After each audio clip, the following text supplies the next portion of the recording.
خواتین کا جو طریقہ ہے نا دین کی دعوت کا کام کرنے کا، وہ مردوں سے بہت مختلف ہے. یہ بات علماء میں مسلم ہے. سیدہ عائشہ رضی اللہ تعالیٰ عنہ کتنا دین کا علم ان سے ملا ہے، میں بہت ملا ہے نا. تو انہوں نے کبھی مردوں کی طرح تو کام نہیں کیا، گھر کے اندر بیٹھ کے انہوں نے کام کیا. تو اہل علم سے اگر آپ پوچھیں گے تو وہ اس چیز کی بڑی مخالفت کریں گے کہ ایک خاتون جو ہے وہ مردوں کی طرح گھومے پھرے اور دین کی دعوت کا کام کرے. اصل بات وہی لبرل اور فیمنسٹ سوچ ہے کہ بھئی مرد جب کر سکتے ہیں تو عورت بھی کر سکتی ہے.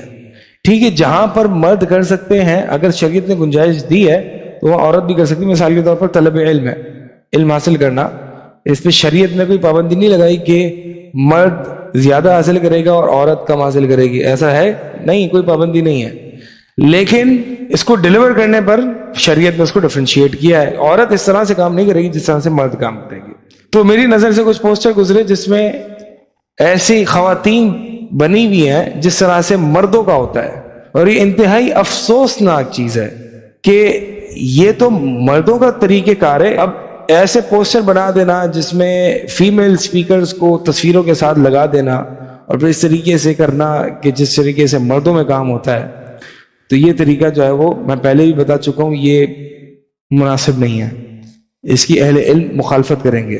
اب مثال کے طور پر مجھے بتائیے کلاسیکل اسکالرشپ میں مردوں نے علم کو ڈیلیور کیسے کیا ہے؟ ممبروں میں بیٹھ کے، مسجدوں میں بیٹھ کے، حلقات میں. ٹھیک ہے، کہیں نہیں ملتا کہ عورتوں نے اپنی پرائیویٹ سپیس میں ہی ممبر بنایا ہو اور عورتوں کو جمع کر لیا ہو اور ان کو جو ہے وہ اس طرح سے کیا ہو. عورت کرے اپنے ذاتی پیرائے میں، لیکن اس کو اس طریقے سے جو ہے پروپیگیٹ کرنا جو ہے وہ مناسب نہیں ہے. اس پہ آپ علماء سے بھی پوچھ سکتے ہیں انشاءاللہ. اس پہ غیر رضامندی کا اظہار کیا ہے علماء نے. آپ کچھ سلف میں سے یہ بات، خواتین میں سے کوئی بات ثابت کرے نا جس طرح سے مرد علم دینے یہاں وہاں اور دعوت کے لیے جاتے تھے، عورت بھی جاتی تھی، تو کوئی ہے ایگزامپل تو دیں. صحابیات میں سے سب سے بڑی ایگزامپل امہات المومنین کی ہے، تو اس طرح نہیں ملتی.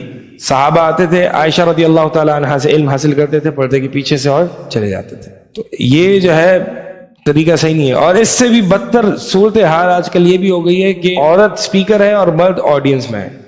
یہ اس سے بدتر ہے. عورتوں کا پوسٹرز پہ تصویروں لانے کا مقصد کیا ہے؟